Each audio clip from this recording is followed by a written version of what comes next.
Chapter 21. Frankie. A clump of dirt flies past my face, hitting Bree straight in the chest. She sputters and jabs her spade into the ground, point down. "Hey, watch it!" "Sorry," Juniper giggles and resumes her digging. A brown weed sails through the air and smacks her in the cheek. "What the hell?" Bree cackles, clutching her sides and falling onto her butt. "You deserve it. If either of you crush Mom's flowers, she's going to kill you both and bury you beneath the garden." Courtney settles onto the ground next to me and hands me a covered mason jar with a straw. Thank God I remembered the lids, or we'd all be drinking mudgaritas with the way these two dig like children. "Don't worry, I made yours and Whitney's a virgin. Jude told me you don't drink," she whispers in my ear.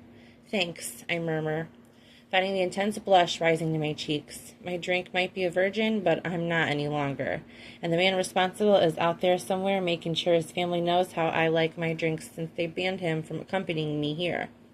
The twinge of soreness between my thighs makes itself known as I shift to set my drink down behind me. I lick my lips and tilt my face to the sun. The heat feels nice after the week of rain and hides my blush. Not that I'm embarrassed, but I'd rather not invite invasive questions. Jude's incredibly secretive, and not knowing how much his family is privy to, I'm not interested in revealing more than he's comfortable with. If he wants to share that we're sleeping together, that's his prerogative.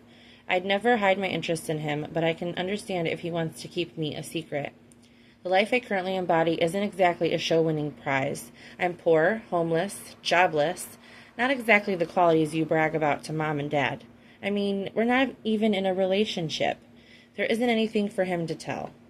But being surrounded by women my age is a novel experience for me, and I feel the desire to confide. The urge bubbles up, begging for a release from these chaotic, conflicting emotions.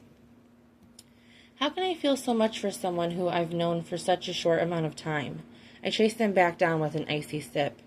"How are you doing, Frankie?" Whitney asks, plopping to her knees beside me. She sets a tray of hostas beside her hip and rests a hand on her small round belly. "I've been good." I shade my eyes with my casted hand. "When do you get that off?" "Hopefully within the next couple of weeks. I'm ready to regain full function of my hand again." "You know, I never did hear what happened. You don't have to tell me, but I don't want you to think we don't care. Jude hasn't been forthcoming either. He just said he found you after you had an accident." "I can imagine not." I shift my eyes to the side and chew on my lower lip.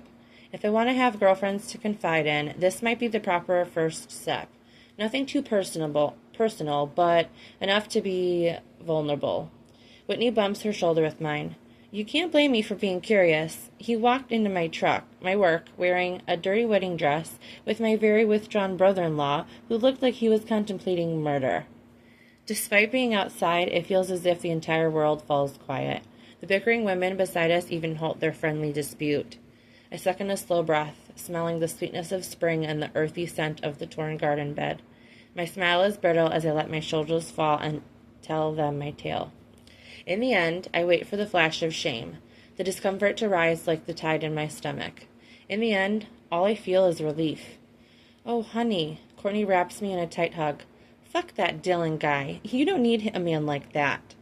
"You really don't remember?" Juniper asks, her cupped hands hiding her frown.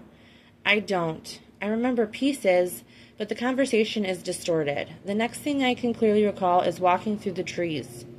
"You are a literal badass," Bree breathes. A smile teases my lips. "Thanks." "Makes sense," Courtney says, digging a weed from the dirt and tossing it aside. "What makes sense?" I ask. "Jude. The way he was watching you? It didn't make sense to me at first. Now it does. He's a little protective. Seems to me like it's a two-way street," Bree winks. "Oh gosh, leave her alone," Whitney jumps in. "I'm thrilled Jude has someone looking after him. He's all alone in that big house." "He has his dogs," I state quietly. "I can understand why he likes it." "I think he prefers having you." Courtney's eyes are averted as she digs out a particularly deep rock. My heart flutters at her words. The thought of Jude finding my company something other than a nuisance fills me with a sense of belonging. Somewhere along this turbulent course we've shifted. I feel it, and I hope Jude feels it too. My feelings for him have grown, but they don't have to become complicated. The screen door opens behind us, and Nancy pokes her head out. "I have lunch on the table if any of you girls are ready for a break." Girlish groans of protest fill the air as one by one the Powell women file inside. I jump up last, holding my hand out for Whitney. "Can we adopt you? You're nice." Nicer than my other so-called sisters, she yells teasingly at the door. From what I've heard, I'd fit right in with Nancy's brood. I'm sorry to hear that. The best part is, you never have to worry about being judged. She squeezes my bicep as we walk inside. We've pretty much seen and heard it all. I think of Jude's confession and how he seems to carry around so much shame despite the family he grew up with. They love him. I wish there was a way to help him see just how much. Nancy's spread consists of assortment of dips, crackers, cheese, processed meats, deli sandwiches from the local shop in town, and 2 kinds of pasta salad. A perfect spring lunch. We commune around a large table with a colorful centerpiece, just 6 women enjoying small-town gossip and sisterhood, the way it should be. How much do we have left today? Courtney sips her margarita. I'd like to get the hostas in the ground. You girls did such a good job on prepping the flower beds. If you take care of the big garden, I can get to those tomorrow. You sure you don't need help? Bree brushes the crumbs from her fingers over her plate. Nancy's smile turns wistful. I don't think so. I think if you move them to the back porch, I'd like to sit out there in the sun and work on them. Courtney touches her mom's hand, something unspoken passing between them. My husband, Terrence, used to plant the flowers with me. I feel close to him when I'm tending the garden. Her words from the other day about gardening became more difficult come to mind. I swallowed down a flash of heartache at her obvious loss. I've never had to consider what it might be like to lose someone you loved so deeply because I've spent my life being betrayed by those who were supposed to love me most. I built walls to keep myself safe. Walls I didn't even know I had until Jude started to help me tear them down. That's really beautiful, I say quietly. Our marriage really was, Nancy replies. He gave me so much. Every one of you is a piece of that. Her gaze circles the table, stopping briefly on me. I wonder what she sees. The woman determined to make a fresh start, or a burden for one of her middle sons. I think Courtney should whip up another round of margaritas before someone starts crying, Bree says, feigning her face. Speak for yourself, Winnie chokes into a paper napkin as Juniper rubs her back. It's the hormones. The group erupts into laughter. The door to Jude's house creaks behind me and closes with a quiet thud. The clack of paws across the hardwood greets me, their excited panting obvious above the commotion of me removing my shoes. It's late afternoon. After finishing our lunch and another round of drinks, the girls and I spent the rest of the day planting and moving Nancy's garden boxes. The smile on her face made the task more than worth it, but I could probably use a shower.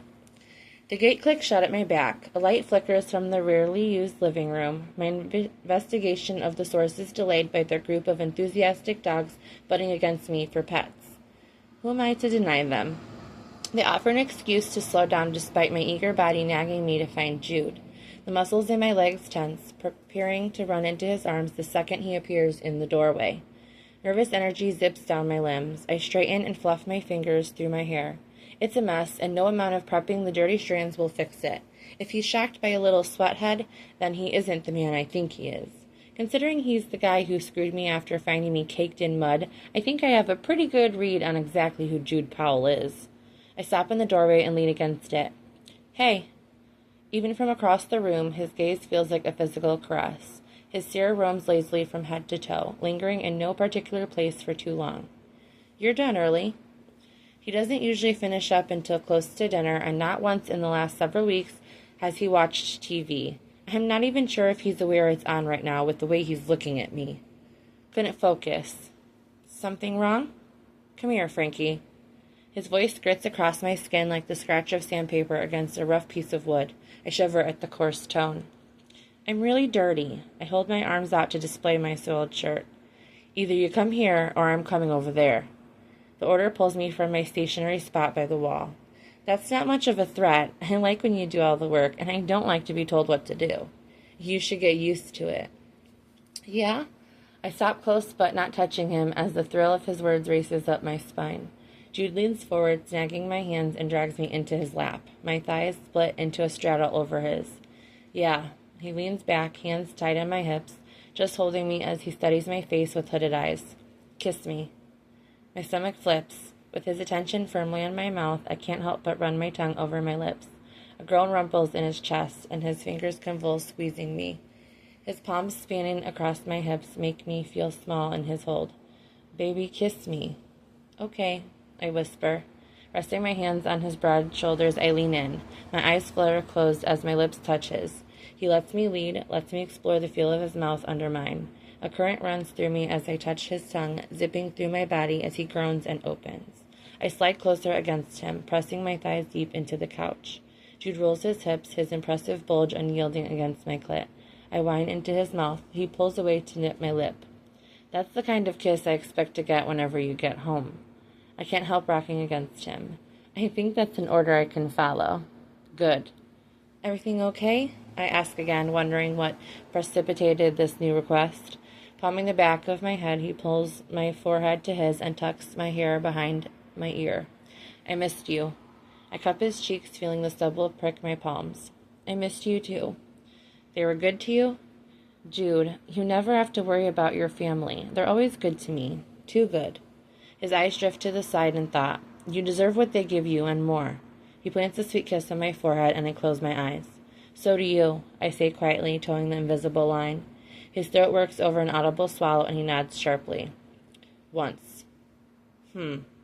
I might have a long way to get him to believe it, but slow progress is still progress.